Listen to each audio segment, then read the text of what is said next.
Hi, everybody. Welcome back. I'd like to do a follow-up video to my video review of Superbloom, how technologies of connection are tearing us apart. And this is by Nicholas Carr. And what I want to do is a follow-up on the last section of the book. So I got a notification after I posted that review video. I got a notification and someone left a comment, and they wanted to know more about the Dr. Johnson's Rock chapter, which is the last chapter in the book.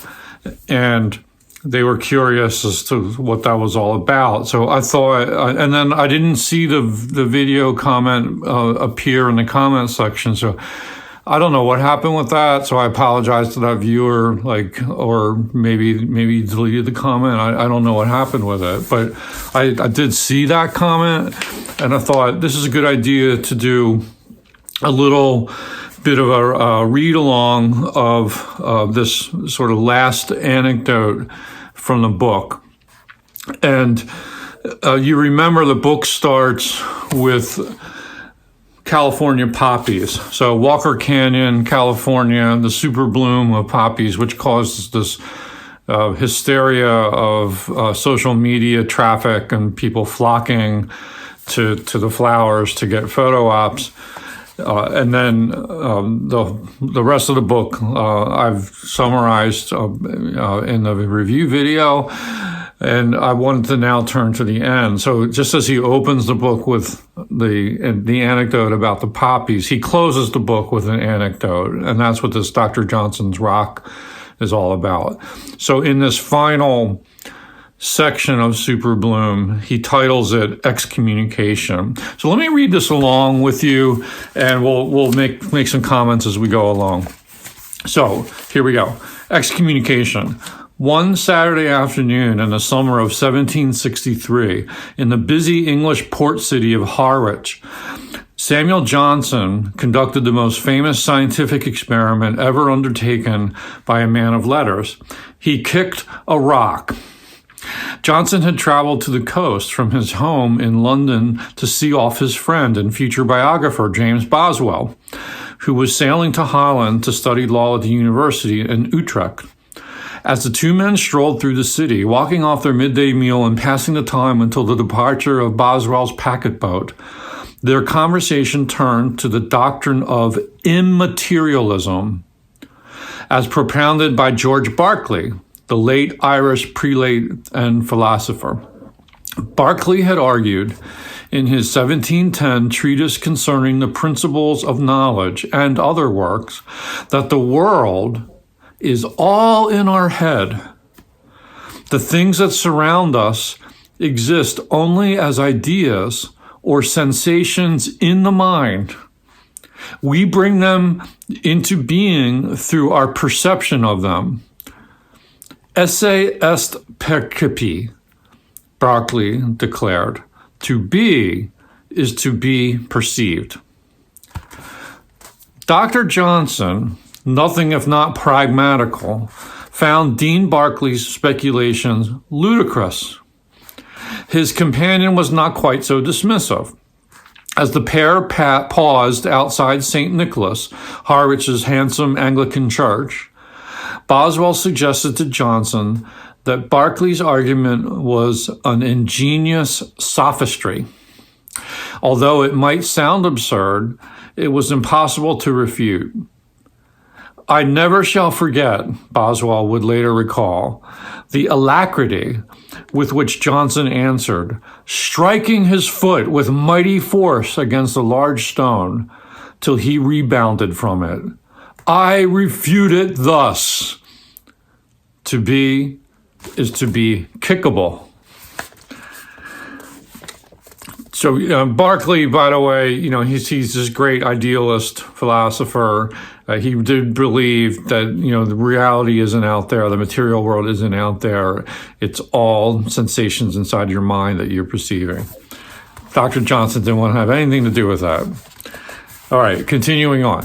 The dean's thinking was a little more subtle than the doctor gave it credit for.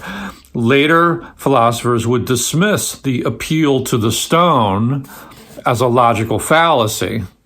But Johnson wasn't attempting to lay out a carefully formulated philosophical argument.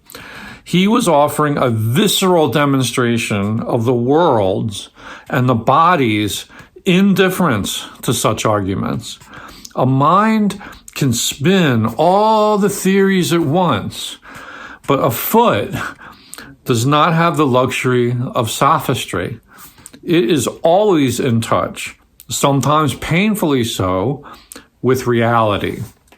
More than a statement of first principles, the world exists independent of what goes on inside our heads. Johnson's act was an expression of humility. To believe that everything's existence depends on one's own perceptions is to put oneself at the center of the universe. Giving a large and very solid object a kick provides an empirical counterpoint to such Ptolemaic egotism. Rebounding from the encounter, the foot is bruised, the rock unmoved. Okay, so that's the story of Dr. Johnson's rock. I refuted thus as he kicks the rock. Now, here's where Nicholas Carr makes some connections and ties this into the themes of the book. In recent years, as philosophy, psychology, neuroscience, and robotics have come into conversation, Dr. Johnson's refutation of immaterialism has become more convincing. A growing body of evidence suggests that our perception of our surroundings depends more on bodily engagement than on cognitive modeling. Analyses of complex human feats, shooting a game bird out of the sky, walking down a steep spiral staircase, taking a sharp turn at speed on a motorcycle, reveal how being in the world is necessary to making sense of the world. Now, that phrase, being in the world, that reminds me a little bit of Heidegger, Martin Heidegger, existentialist philosopher, and Hubert Dreyfus, who was a scholar who knew a lot about existentialism and had written a lot about Heidegger. He uses that phrase as well, being in the world. Like, you know, I think there's connections, parallels there, although Nicholas Carr doesn't mention those guys at all. So being in the world is necessary to making sense of the world. Perception begins in presence. Now, let me repeat that. Perception begins in presence. You have to be present to the world to perceive it. Intuition precedes cognition. This also strikes me as very phenomenological thinking. Again, I'm thinking existentialism. It might be possible for a dedicated contemporary Berkeleyan to construct an argument involving extended and elaborate mental and rhetorical acrobatics that all our earthbound skills are just mental illusions our minds conjure up for mysterious reasons. But why bother? The world doesn't await our proof of its existence. We demonstrate its existence through our aptitude in doing things in it. Now let's look at the connection to AI. Worldliness, more than anything else, is what separates the human animal from the AI machine. And then he goes on to talk about the computer scientist Rodney Brooks, who has a lot of experience of building robots, and he believes that if artificial intelligence is ever going to rival human intelligence, it can't stay cooped up in supercomputers or server farms. It will need to have an active physical presence in the world. All right, and then I'll skip over a little bit here. Brooks's research points to something elemental about intelligence, its formation, and its tight connection to nature. Quote, "The world is its own best model. It is always exactly up to date. It always contains every detail there is to be known. The trick is to sense it appropriately and often enough," end quote. That's the trick for humans as well. To sense the world appropriately and often enough. It's a trick we'll need to relearn if we hope to escape imprisonment in the hyperreal. Hyperreality is this concept that Jean Baudrillard came up with, and he's going to be mentioned in this passage coming up soon. Despite our love of, or at least infatuation with the easy stimulations of the virtual, we can never make a true home there, at least not without sacrificing the qualities of sense and sensibility that make us most ourselves. Live in a simulation long enough, and you begin to think and talk like a chatbot. Your thoughts and words become the outputs of a prediction algorithm. Now, he's been talking through the book a lot about virtual reality, the metaverse, the things like this, and then just a kind of social media universe that we are swimming in, and how that kind of warps our social sense of self and who we are and how we relate to other people. So this is all him pulling the threads together at the end of the book. To argue for a more material and less virtual existence is not to make a case for materialism alone.